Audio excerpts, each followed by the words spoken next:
So this AI goes in and it attacks a website with the permission of the website provider, finds vulnerabilities, and actually reports it back and says, we have found these vulnerabilities. We've completed this entire task. That was 2024 for AI. It was all about agents. 2025 and beyond likely will be about swarms of AI agents, networks of AI agents, them working together and maybe even against each other. It's going to be a lot like self-driving cars. I think we're going to have the ability to be able to just, say whether it's groceries or a specific gift that I'm trying to buy, it's going to take, for those people that want to take kind of the top of the shopping funnel out of their daily lives, consumers will vote with their feet and they'll want their agents to go do a significant portion of their shopping with better outcomes. This is the ability to say, okay, I have a collection of assets in my enterprise, contracts, marketing assets, research documents, financial materials, and I want to have the AI go and read through all that data and come to some type of conclusion or generate some type of report or analysis on that information. So you can imagine if you're a bank, you want to give an AI system 1,000 documents on a company that is looking to be acquired to do due diligence on that company.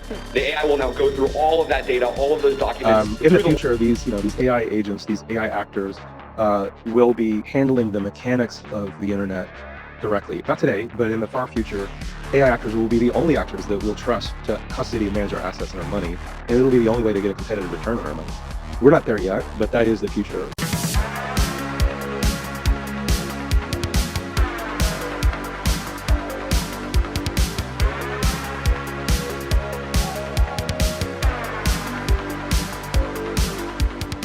And welcome back to another episode. My name is Adario Strange, and this week we have with us a bit of a legend, a pivotal part of the crypto community who is now entering the AI space, Sean Neville. How are you?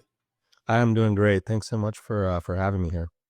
Thank you for joining us. And for people who don't know, you are one of the co-founders of Circle, one of the biggest names in crypto. I believe the company behind USDC, the stablecoin that I guess next to Tether would be the one that a lot of people would know. And now you have a new startup called Catena Labs, which is, I guess you can explain it, but from what I understand, it's kind of like a developer-centric intersection between AI and crypto. Can you unpack what Catena Labs is?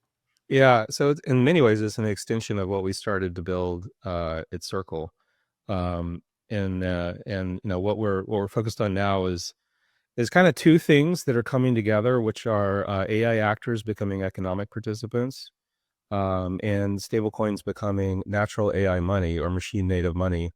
And those two things turn out to work pretty well together as we increasingly use AI, call them agents, AI actors, workflows, as we increasingly use those things for economic reasons. Stablecoins are a really efficient, global, very inexpensive way for machines to pay humans, to pay businesses, and to pay each other. And so we're working in that space, starting at the infrastructure level, just making sure this can be done safely and securely, and then ultimately building on top of that foundation to create a fully AI native regulated financial institution. So I have so many questions about Catena Labs. I want to get to that, but first I want to kind of unpack who you are. So we were talking before we started. I was kind of giving you a brief history of my experience with crypto. How I found out about Bitcoin when I was in Japan, and then when I came back to the States, and that was like right when it launched or right after it launched. Then when I came back to the States, it kind of had like this gambler, dark web kind of reputation, so I was a little scared. And then around 2016, I started really seriously investigating it, mainly as a tech reporter. I didn't really write about it, but I kind of started investigating it. And that's when I started taking it seriously. Then around 2017, I really, my eyes were like open to kind of like, oh, this is a big deal. I'm curious, like you were so early. I think you guys started Circle in 2013, 2012? 2013. Yeah, you're 2013. Right. What, like, where are you from? What was your background? Why were you so early? Like, what made you believe in this thing that kind of, I guess at the time, had not the best reputation and kind of seemed like a big gamble by some people? Yeah, I mean, my background is in engineering. So I had been, I've built things, written languages, built servers, games, mobile apps. I was a principal scientist at Adobe, and first got to know my co-founder, Jeremy Allaire at Circle, way back in the early days of the web when we were basically kids building our first companies.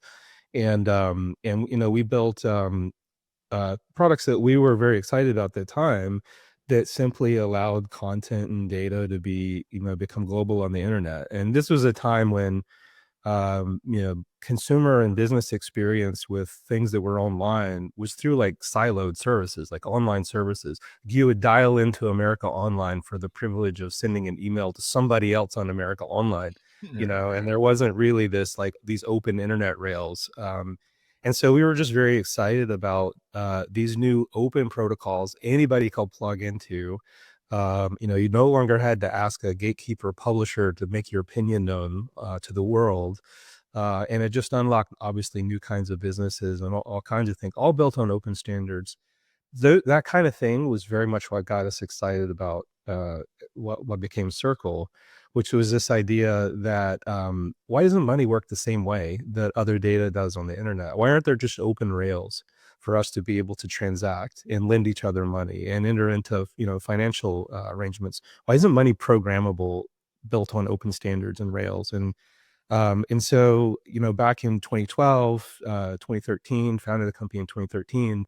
We were just kind of all in on figuring out how to make that happen. I think we were helpfully naive about certain things, very optimistic about, for instance, navigating the regulatory environment, which was pretty much non-existent for usage of these blockchains to transact at the time. And, we, as now Circle has this reputation, we just went in the front door with regulators and insisted on educating them about how this could work, safely and securely.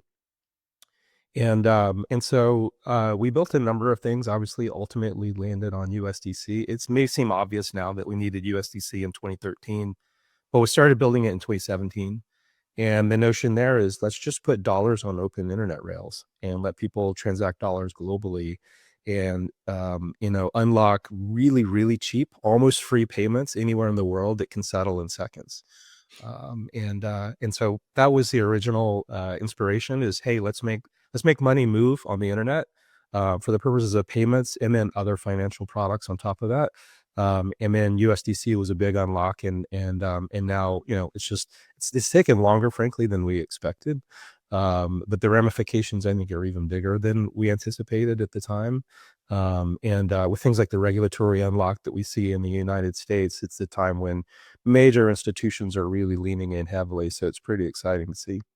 Yeah, the reason I'm so excited you're with us right now is because this is like a historic moment for people who have not followed the crypto story from the beginning. They can't understand how pivotal this moment is. I want to get to that, but first, let's talk about history for a second. So you talked about Adobe. Now, I kind of looked into like that history. Were you at Macromedia when That's it was right, yeah. acquired by Adobe? So I'm an old Macromedia customer. So I'm just curious, like, what do you think about the evolution of that? Because Macromedia, I remember, as a website designer, graphics person, I remember Macromedia was this cool thing. We all just loved it, like particularly Mac users. We thought it was this cool tool. It kind of had this cool cachet, and then it was, acquired by Adobe. Now it's kind of, I don't know, it's not, it doesn't have that same kind of whatever sparkle. I mean, what do you remember about those days? Do you kind of have that same fond memory as I do? Like, were you just kind of like a technician and kind of arm's length with the designers? Like, how'd you feel about that time? Yeah, that's a fun question. People never ask me that about those days. Macromedia was an amazing company in my experience. It was maybe about a fourth the size of Adobe when they acquired us, so it had a smaller company feel. Great people. I was one of the architects building products for that company. First joined through a company called Alaire, which built a product called Cold Fusion. So the Alaire brothers, JJ and Jeremy, founded that company along with some others, and Macromedia acquired Alaire, and so I joined Alaire, built a server, some server products there, worked on a product called JRun, if anybody remembers what that was back then, and then became part of Macromedia. And some of the people who I enjoyed working with the most there are at Adobe in senior leadership positions. Eli Greenfield, CTO, David Wadhwani. These are amazing, talented people. Macromedia did have a special vibe to it. John Gay is the creator of Flash. Gary Grossman created the, ActionScript VM along with, several others on the team. But it was not a huge engineering team, which made it, everybody had a sense of being able to influence the product in a really exciting time and in a meaningful way. And, I was not at Adobe for a particularly long period of time. But my role there was a principal scientist, and so I sort of felt like I was consulting on a lot of different teams rather than building products from scratch. And I really had the itch to go 0 to 1 or 0 to 3 again, which is one of the reasons I moved on. But I have nothing but the fondest memories, for that team and those companies, and this idea of the designer developer, which was this kind of customer who had some design skill and could do a little bit of coding, but was not a computer scientist, and really empowering that kind of customer to just create amazing things. Exactly. And it was a lot of fun. Yeah, it's one of it's a really special feeling, particularly like in the early days. Like I was actually excited to open Macromedia products. Like I'm not even lying. It was even just, I remember there were times where I would just have like, kind of the software box. This sounds ancient now to people who like, now we just like, get our software all from the internet as a download. But I just remember looking at my Macromedia boxes and just fondly, like it was just such a fun product to use. But now let's flash forward into the present. Flash forward, indeed. Let's do it. Yes, flash. Yeah. Now what you're doing with Catena Labs is kind of like, well, actually, let me pause right there. Many of our viewers and listeners know about what you're doing and kind of the terminology, but even in AI, which is kind of our primary focus, we'll sometimes unpack what is an LLM, kind of a neural network. Can you just kind of briefly tell people what a stablecoin is, so then we can kind of get into the larger picture? Yeah, I mean, fundamentally, a stable coin, and I don't know if that's a word we're using still in 10 years or not. It may just be called money or dollars or something. But a stable coin is a representation of a currency on blockchain. So it's a token on a blockchain, but it's called a stable coin because its value does not change, doesn't fluctuate. So if you have a digital dollar that is on a chain, and the underlying chain could be something like an Ethereum or Solana, a Base, there's a bunch of different chains that these stable coins operate on as they're the lower level infrastructure. That token can be transferred across those chains between different counterparties, so different addresses and across different chains. It's always worth $1. In the case of a dollar stablecoin, a euro stablecoin is always worth €1. And so it's exchangeable on these open rails and through these open protocols, but its value doesn't fluctuate like something like an asset or a commodity or something like Bitcoin or Ethereum itself. And so it's a pretty simple concept. The way it works is that you take fiat money, you take your dollars through a wire, a credit card, whatever it is, and you transfer it into some stablecoin issuer, or you use it to buy a stablecoin, pay $1, get $1 stablecoin, and the underlying fiat is stored in a safe reserve bank account, custodied by, in the case of USDC, banks like BlackRock or BNY Mellon, those kinds of reserve banks. And so it's the fiat money is still sitting there, but meanwhile, it's almost like a coat check. So you kind of check your coat and you get a token, and now you have that token and you can sort of trade it or move it around. At the end of the night, if you want to get your coat back, you go to the coat back and you exchange your token and you get your coat. Similar with stable coins, if you want to get access to the fiat money again, then you go back to an issuer or you sell the stable coin and you get back the money, and it's worth $1. So it doesn't fluctuate in value. So it sounds like a simple concept, but that is effectively what a stable coin is. And before we move, on to Catena Labs, I want to get back into Circle, the name. So many years ago, as a tech reporter, I remember hearing about Circle, but then there was another Circle that I heard about that was launched by this, I guess at the time he was like this really popular startup guy. He had, various activities in San Francisco, and he launched a social network that, if my memory serves me, was called Circle as well. I'm just curious, do you have any memory of this? Was there any kind of like contention between your Circle and this guy's Circle? Oh yeah. So first of all, naming is hard. And it gets harder and harder the older you get and the more products there, it's just it's naming is tough. And so the original name for the company we put together, we had a temporary name that we, did our first round of financing, our Series A on, and we had not released any product. We knew we were going to change the name.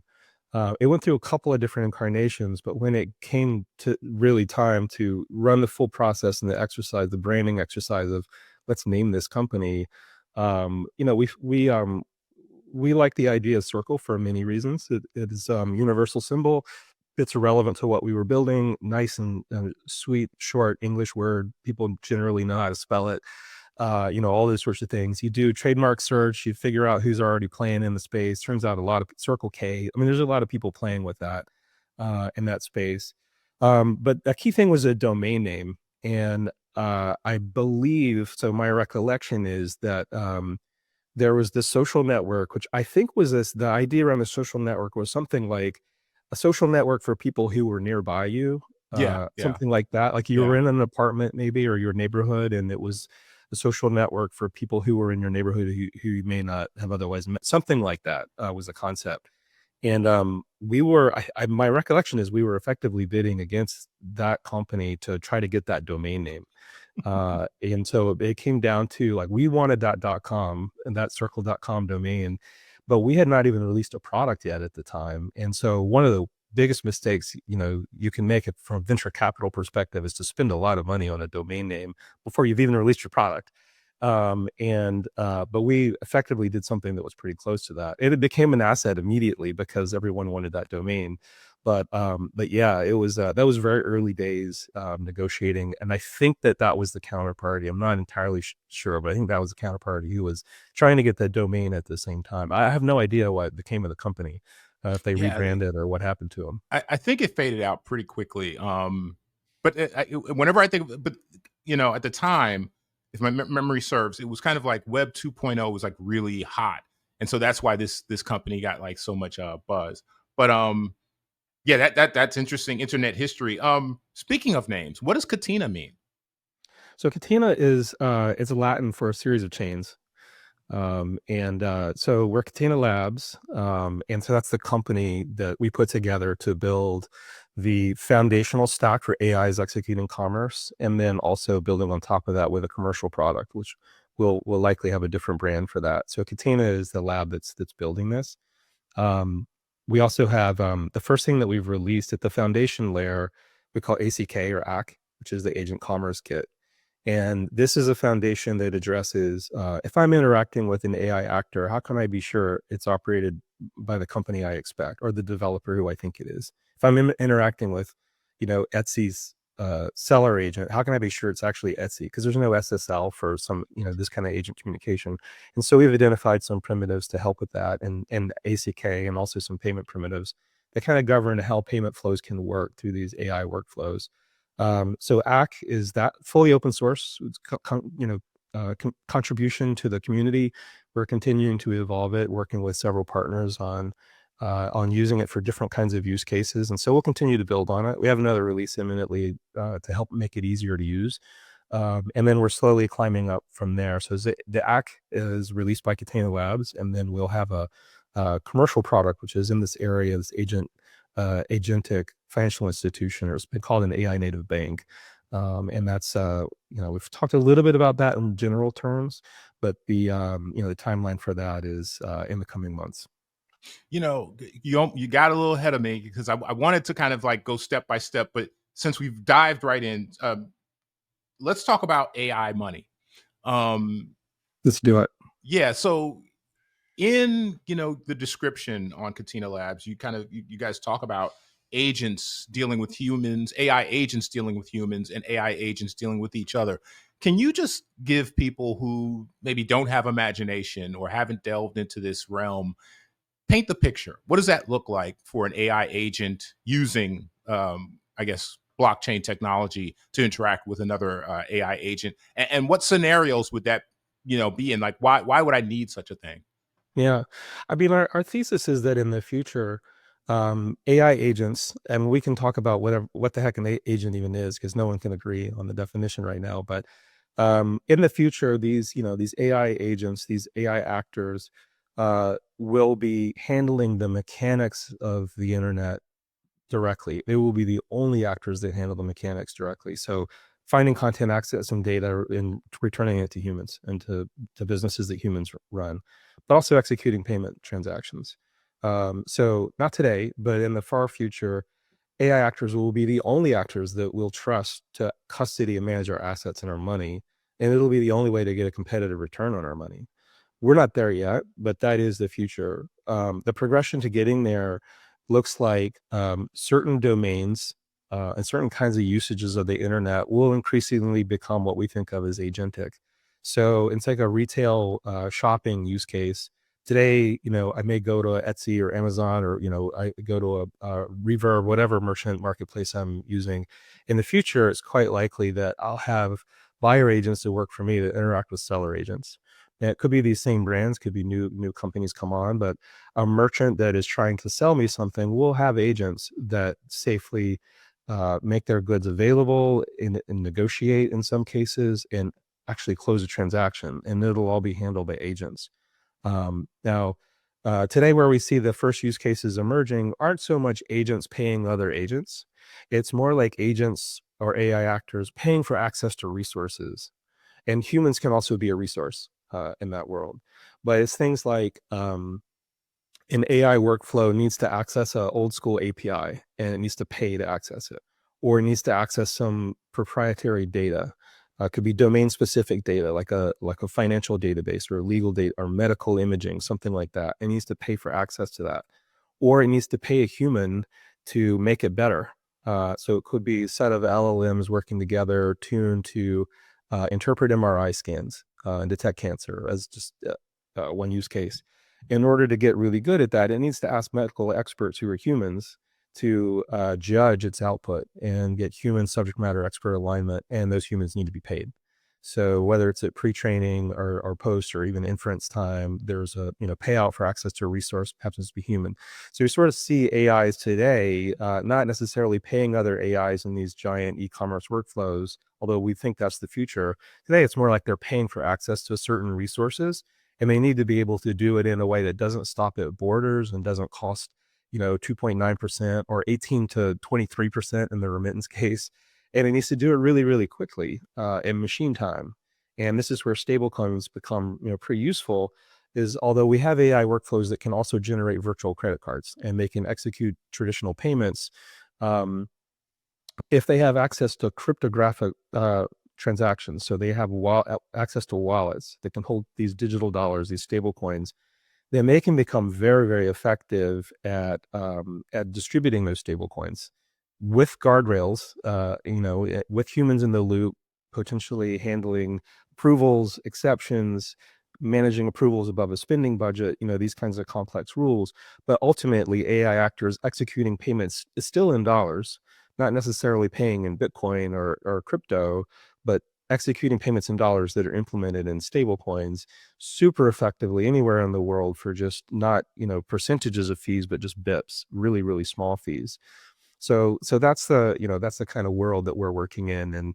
And the reason that we've decided to build a new kind of financial institution from the ground up is that in order to make that really safe and effective and unlock new kinds of business models for people and for businesses that people create, our belief is that it's really hard to stovepipe AI workflows onto the existing financial rails because the infrastructure is just not designed for machines transacting like this. And by infrastructure, I mean not only the payment rails, but the risk infrastructure, the compliance infrastructure. There's, banks and traditional financial institutions are completely unprepared for the new kind of risk vectors that emerge when AI actors are participating. So today they mostly just prevent them from doing anything. But in the future, if we are of the belief that AI actors will be so effective in managing these payments, well, then let's build this FI from the ground up, assuming that the only actors and the ultimate customers of it will be other AI actors. This is And that means a slightly different perspective than how you might build a traditional bank with brick and mortar or e-commerce based on brick and mortar in mind.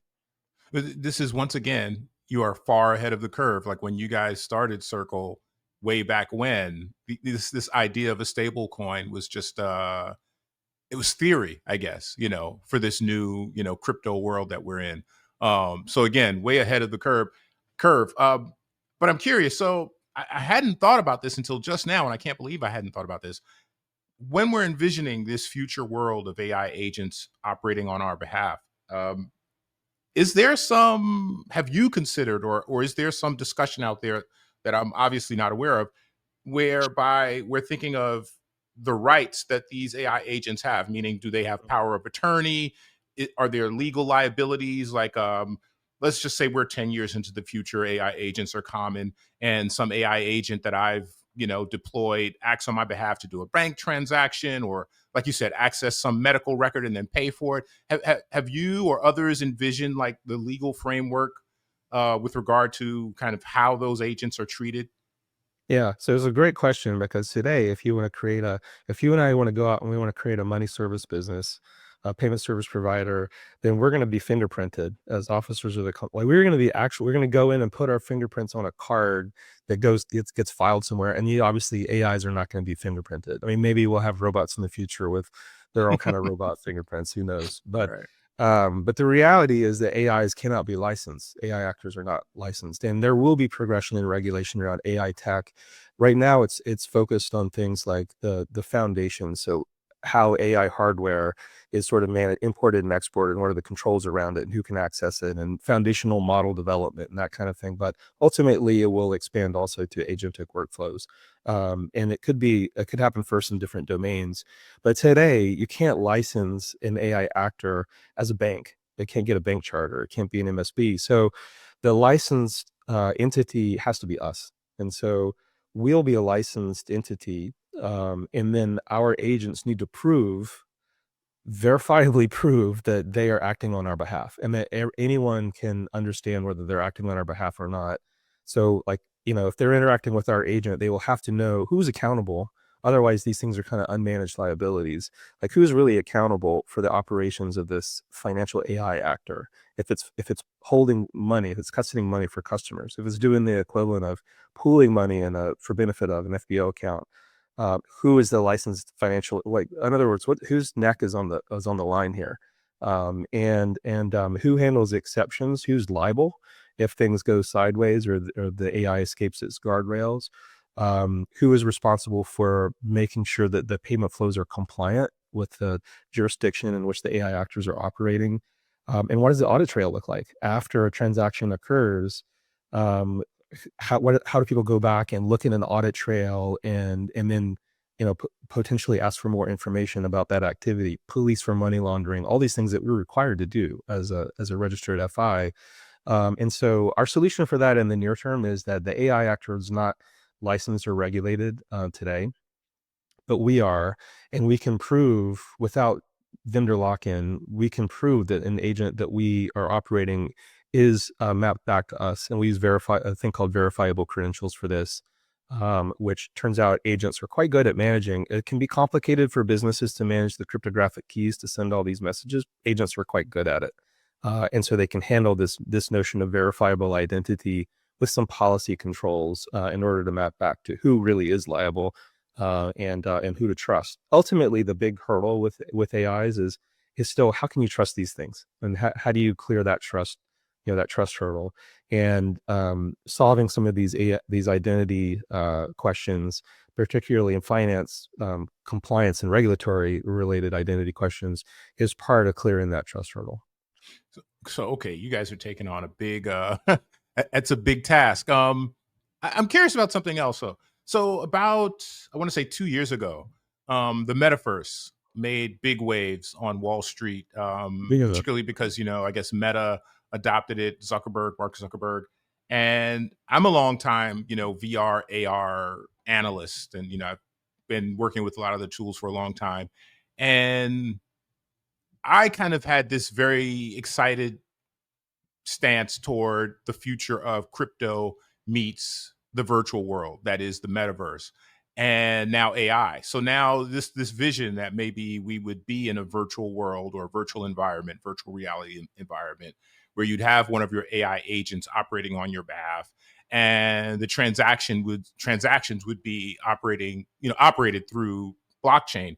Is this Do you think that's like a fantastical view? Is that still in the offing, or is that kind of like playtime? Kind of, is that just like a gamer, uh, vision of the future?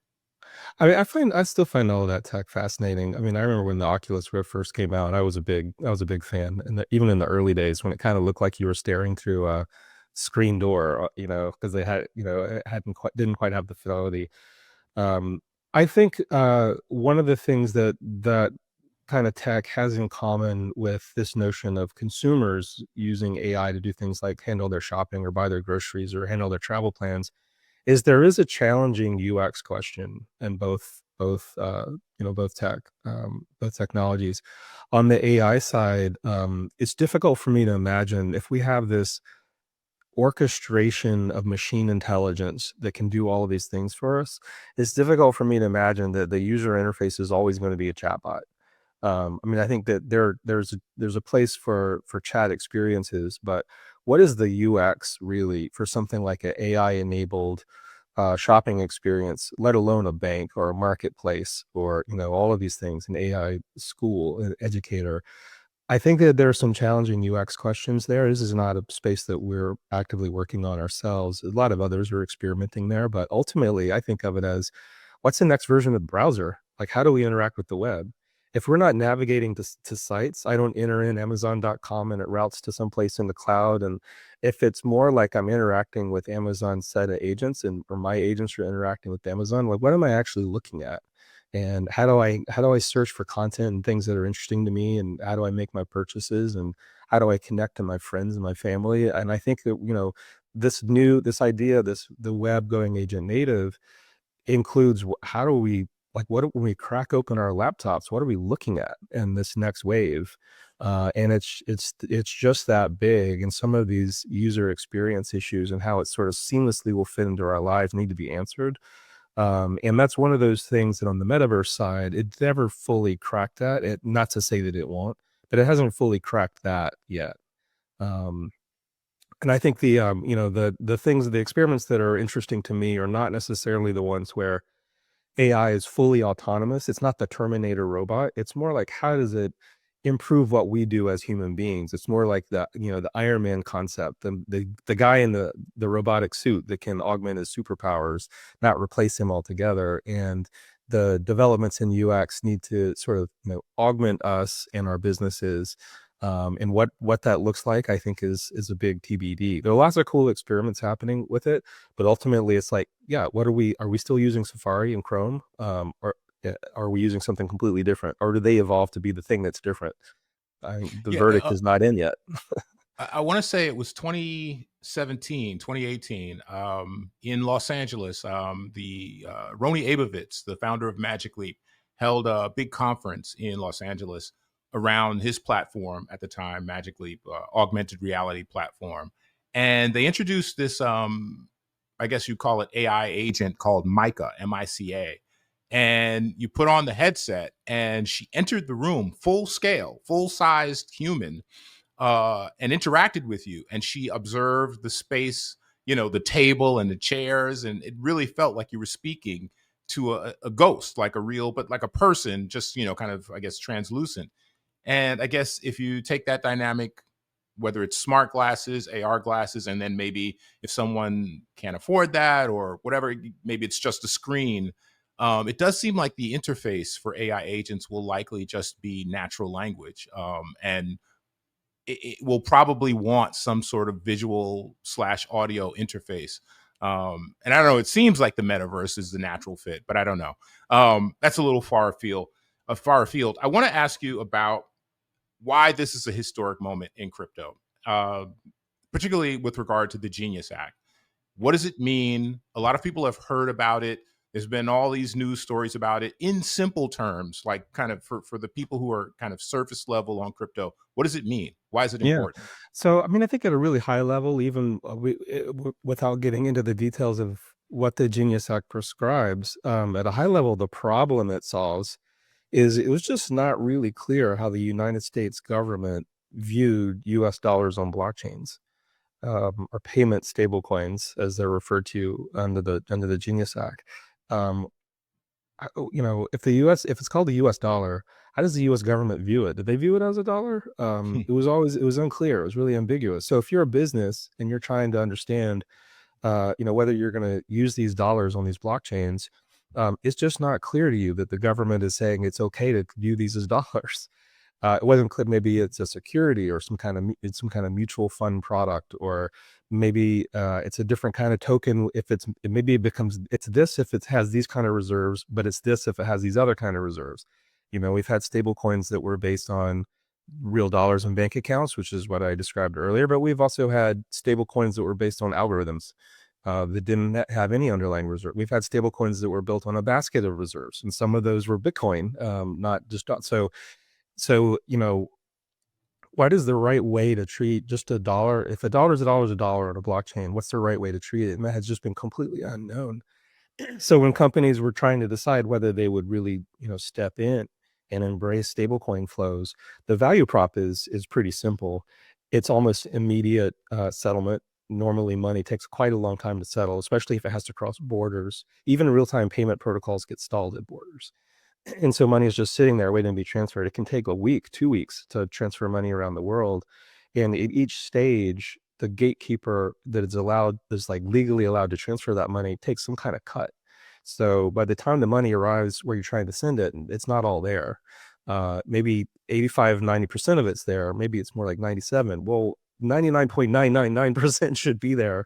And if I send an email around the world, it doesn't chop off letters along the way. The whole thing gets there, and money is just data. So the value prop is instant settlement anywhere in the world at low cost. But it was always unclear whether the government said that's okay to view as a dollar, or under what sort of guidelines it becomes okay to view as a dollar. The Genius Act says, here's what a US dollar stablecoin looks like. It needs to have this kind of reserve management, which is a very safe reserve management policy of 90-day or shorter U.S. treasuries. So you can't invest in, say, commercial paper, or this is what the reserves need to look like to make sure that it's highly liquid and the price is stable. Here's the compliance regime that you need to satisfy. So here's how here's if you are an issuer of a stable coin, here's the kind of compliance operations that you need to have in place to police for things like, policing like preventing money laundering, the same kind of thing that you would do with any other kind of dollar transfers. And saying, if you do these things, you do X, Y, and Z, which is fully prescribed now in law, the U.S. government gives it stamp of approval and says, we view this as a dollar. And so now, whether you're a small company, a startup, you're an individual consumer, you're a large institution, you have the assurance that this is okay to view as a dollar. And now I can lean into it. And why this is powerful in crypto is that stablecoins to date have really found their product market fit in crypto capital market use cases. So they're used to buy other cryptos, trade in and out of cryptos, sort of manage risk, but they're not really used broadly speaking. They haven't been used in a big way for payments yet, or for other kinds of interesting use cases. And this sort of says, well, it's okay to use it for payments. And so when we look at dramatically optimizing remittance markets, for instance, or just transfers between certain global corridors, well, now you can rest assured that the U.S. government is viewing this as a proper means of transfer. And so it's huge. That kind of legal clarity has just been non-existent in the U.S. for many, many years on this topic. I wrote the white papers for USDC in 2017. We wrote the code with a tiny team, distribute it through our partner Coinbase, and we were sort of off and running 2018. But now you flash forward 7 years, and it's been 7 years of ambiguity. Like, how does the U.S. government view this? And we were doing everything as if we were going to operate as close to like bank-like operations to have this fully buttoned down. But it still wasn't clear until the Genius Act passed that this is the right way to do it. So it's huge. Yeah, you guys had great future sight. I'll say, I like saying future casting. KYC, know your customer. A lot of old school crypto people hate KYC. This means by which you are, basically compelled to verify your identity through various means that I guess some crypto users feel is invasive. now that you have, I guess, more regulation coming and it's becoming more accepted by institutions, big institutions, and we now have ETFs. I'm curious, like, what do you think about that whole cohort in the old school crypto community that hates KYC and kind of likes kind of operating, kind of like a Wild West in the shadows, transferring their crypto all over the place? Like, do you think they're kind of like a relic? Do you, what's your position on them? Well, I mean, I think that it is important to be able to operate on open rails with open standards without vendor lock-in, and so that is addressed by some of the crypto community as full decentralized, maybe idealism, whatever words you want to put on it, is still a valuable ethos. Which is just to say, if I'm authenticating myself to some, you build a website and you ask me to authenticate myself, it's really none of Google's business that I'm logging into your website, but that is usually the way people authenticate now. Is I'll just use Google, and so Google knows everywhere I sign in. That's vendor lock-in on the identity side. And so this concept of using cryptography is you don't have to trust a particular vendor or a particular agency to be the ones to manage the trust in that situation. You can trust cryptography, and we can verify each other's identities, and we can transact, effectively in code without requiring some central force to get in the middle of it. And so I think that's still key. So there's that. In terms of the KYC, KYB, there's a spectrum. I look at this on a risk spectrum, and so there's a spectrum of, let's say, low transactions. It's more like a cash transaction, and that would be viewed very differently than, say, transferring $1 billion from this one counterparty to the other. And along that spectrum, it's simply a regulatory requirement that information is exchanged. And so if you're going to exchange a large amount of money somewhere on that spectrum, then there does need to be some record of counterparty information. And that's just the law. If you're operating in a regulated jurisdiction, then those are the laws that you need to you comply with. Some of them are binary.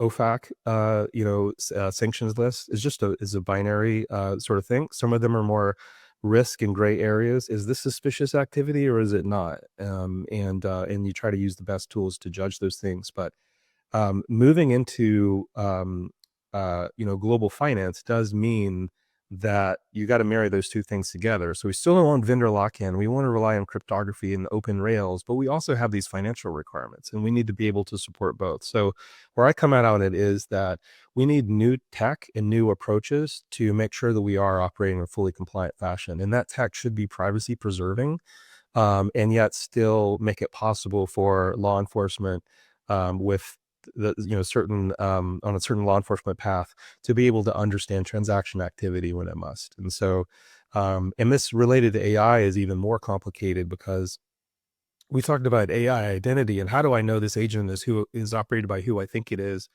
But a single agent could be supporting 1 million users. And so you have both end users, which is usually where you think of KYC or KYB if you're a business, but you also need agent identity. And so ideally we have common approaches to managing both of those things using cryptographic tokens, so that we don't have to rely on a single government agency or a single vendor to be the source of truth. And we can do it in a much more broadly distributed, not necessarily fully decentralized, but a much more broadly distributed fashion. And that's important because it ultimately means that it makes the global economy more inclusive, and more people are able to tap into it, more people are able to create new businesses, and ultimately it leads to greater prosperity. And so some of these things sound a little idealistic, and it's the same idealism that some of crypto Jews have that I share, but it's also the idealism of open internet rails and open standards, and the same things that we were very excited about doing for content and data, and why web standards were so exciting for us at the time when we were kids building our first companies. So yeah, I want to throw a little FUD, FUD, old school term FUD, into the mix and ask you about, I don't know if you've read this or not, but just I'll raise it. The Financial Times recently published an op-ed basically talking about, I think the actual title was The Coming Crypto Crisis. And they basically talked about, the Genius Act as introducing unnecessary risk into the financial world, and they likened it to perhaps tempting fate and tempting financial ruin, similar to what we experienced, I guess, back in 2008. What do you say about, I guess, the naysayers when this kind of new uh, legislation was passed? Like, do you like what? I mean, do you think they have a point? Do you can you see where they're coming from, or do you think they're just kind of like I guess stuck in the past? Yeah, I haven't read that piece, but I would say where we were before the Genius Act was a more dangerous place to be. If you were a business and you were attempting to do right by your business, extend your business to new customers globally, and you wanted to do it efficiently, then just wasn't clear that you could use stable, or even which stable coin you could use. It wasn't clear how you could go about doing that. It was just a lot of risk you were taking on. And now that risk is heavily mitigated because the government's saying, here's how to do it right. And so I think it's much clearer now. And, there are things that are not, no law is perfect. There are things that are not addressed. I'll share one. We can address this with technology in the near term, but there's nothing related to stablecoin interoperability. Stablecoins the US dollar stablecoin should be $1.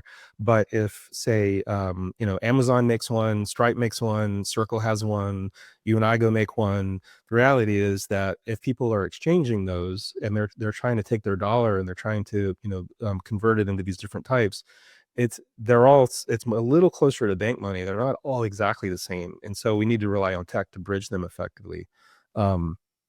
And Genius Act has nothing related to interoperability at that level, and it's sort of outside the scope of the law. And so those are things to address, but still, where we've landed right now is a much safer, much better place to be. Well, we're almost out of time, so I want to kind of run you through kind of like some quick current events. I just want to kind of like get your quick hot takes on a few things really quickly. Energy. There's this kind of fight for energy in the AI space right now. Prior to that, the big fight was for crypto miners to acquire energy or to locate their systems in places where energy was cheaper. And now, there are concerns about the environment.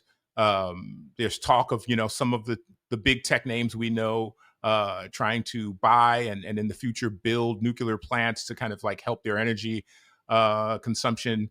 How do you see that playing out? I mean, how do we deal with that? Like but before, super intelligence creates fusion, or, well, actually, I think humans are actually close to fusion now, but, before AI solves all our problems, like how do we deal with the energy problem between crypto and AI? Yeah, before we get to quantum mechanics and fusion and this breakthrough solution, it's a good question. I mean, I think that some of it it's a thing to keep an eye on, and it is a thing to measure and talk about responsibly.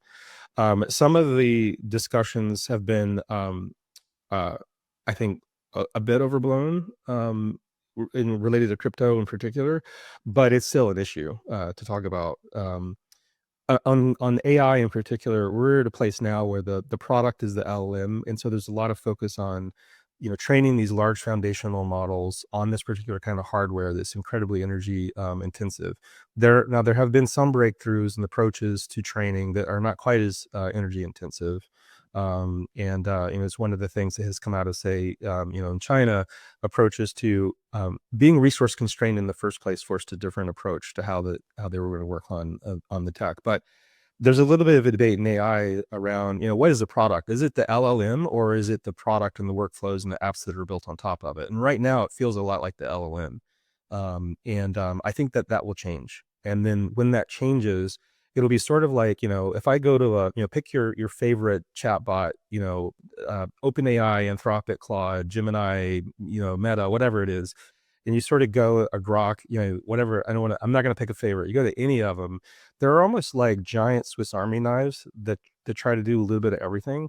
And what we need to do is like realize, well, it's a giant Swiss Army knife. It can be kind of good at a lot of things, but it's like bottle opener isn't that great. And it's knife for, if I'm going to like fillet a fish, its knife isn't perfect. What I really want is a finely tuned kitchen of amazing tools, not just a Swiss Army knife. And I think as we get to building at the app and the product layer, building something like a bank built on AI is actually a whole bunch of tuned workflows that are more at the app layer, that are not just relying on one big foundational model to try to do everything. And as we move in that domain, and those kind of workflows, then the energy profile changes a bit, along with a bunch of other things.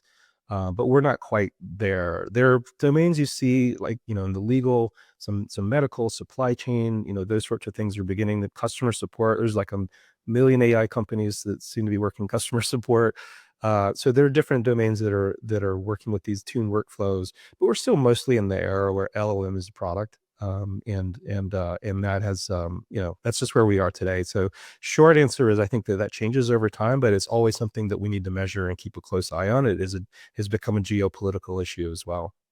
So some startup founders, people in tech, they don't want to comment on other founders, but I have to ask you, because this person is unique. Michael Saylor, who changed changed the company name from MicroStrategy to Strategy. And they appear to be banking their entire existence in the future on the acquisition and holding of Bitcoin. Any thoughts on that? Like, I think a lot of people see what he's doing, this voracious appetite for Bitcoin, and they're wondering, like, what's the end game there? Any thoughts? I'm just curious, how do you see that situation? I mean, not on that in particular, but just generally speaking, I think a crypto asset strategy will become a large part of like corporate treasury management going forward, and it won't be viewed quite so it's quite so unusual as it is now. So I think generally speaking, there will be more, but Bitcoin specifically has a use case as more effectively digital gold. We couldn't build USDC on Bitcoin. We built USDC first on Ethereum, and now it's on a bunch of different chains. So Bitcoin is not really programmable money, but it is very useful as an asset. So with regard to a piece of a portfolio, you could imagine that it has and I'm not providing any investment advice. Or none of this, by the way, disclaimer, none of this is investment advice. None of this is investment advice. Yes. But you could see that strategy becoming more viewed less unusually as just a piece of corporate treasury management in the future. Do you see us getting back to your earlier statement about interoperability with between various stablecoins? Do you see us getting some sort of official protocol for that? Not protocol, legislation, legal framework for that in the future? I do. I mean, I think that will happen. I mean, this is almost a technical equivalent in some ways of bank money. It's better than that, but it used to be the case if you got money at Wells Fargo and you wanted to deposit it at Citi, that was a different kind of dollar. Those were different monies, and that's been regulated out of existence. So dollars are dollars, and it's managed through the system that we have. And I think that there ultimately will be some regulatory treatment, particularly as we see new entrants in the space. And by the way, I don't think that there will be 10,000 new dollar stablecoins, but I do think that there will be more than one or two. There will be a handful, and interoperability between those just to enable basic business functions and commerce is going to be really important. In the near term, we can innovate a way around that. We can bridge across these effectively, just like we can bridge from multiple chains of the same stable. But longer term, we'll need a treatment of how this interoperability should work. The Federal Reserve is not, from my understanding, an official arm of the government, but they work very closely with the government with regard to the financial system. When people raise the idea of a government stable coin, do you kind of prefer this kind of Federal Reserve model where it's kind of like closely affiliated with the government, but not necessarily a governmental organization? Like, how do you see that playing out if governments like the US, others want to get into the stablecoin business? Yeah, I'll give you kind of two answers for that. On the engineering side, I had first envisioned USDC operating through a set of smart contracts, which are the contracts that operate on these chains for people who are unfamiliar with it. A set of smart contracts that operated as a central bank, a fully programmable, decentralized central bank with multiple issuers involved, and it would all be managed through code. And that's obviously not how we ended up sort of streamlining USDC. It's not exactly what it is today, but I still think programmable systems along those lines can be less error prone and more trustworthy than the sort of human oriented. This is one of the reasons that I'm a proponent of AI and humans working together, the sort of human oriented, trust in a central human authority that's just heavily regulated. So the evolution along those lines, I'm still hopeful about. The second answer though I give is more related to like central bank digital currencies or CBDCs. And my take on that is that the way that we have innovated, the way that we created the World Wide Web in the West, is we have public sector policy, so agreement on things like regulatory frameworks and the rules of the road, but we have private sector innovation, and that's the way that we're able to make the most progress. And so I don't think that we need public sector attempts at innovation when we have the capability for the private sector, from large tech incumbents all the way to startups and very creative individuals, to to be incentivized and have the freedom in the West to lead that kind of innovation. So that's a little bit of a meta stance on it, but it's one of the reasons that I am a proponent of private sector institutions issuing things like stablecoins and creating programmable money solutions under the regulatory framework that the public sector creates, without the public sector or the private sector stepping on each other's toes. Last question, because our time is about up. This is a question that many people in the crypto world hate, but it is my duty to at least attempt to get an answer. We're in 2025, 2035. Bitcoin, do you have a prediction with regard to price? I knew you were going to ask that question. I have to. It's my due. Look, there are people out there watching and listening right now. Is he not going to ask this question? I have to. Even if you don't answer, I have to ask. Yeah, I never answer that particular question, but obviously I'm very bullish. I mean, I've devoted a large chunk of my life to this, and so I'm bullish in general. But I can't map that back to a particular price prediction, and I just avoid doing that. I'm definitely motivated by innovation and increasing prosperity globally, a little less by short-term number go up. But the two are linked. If you're doing really important things for the world, value increases, and there's nothing wrong with that. And so it's not an answer exactly to the question, but it's a reinforcement of bullish optimism. Perfectly fine. Sean Neville, thank you for joining us. Remind everyone where they can check out Catena Labs, like social media website. Yeah, it's catenalabs.com. We're on X, and we have a Discord server you can jump into all off the website. So yeah, please join us. We're all kicking the shins of the same giants together and doing big things. So excited to see you. Sean, thank you for joining us. I really appreciate it. And you guys can check out more of what we're doing for our newsletter. You can check out mars.substack.com. That's Mars Magazine, the newsletter. And for other information, just stay posted. We have more updates coming. Again, Sean, thank you. And we will see you guys next time.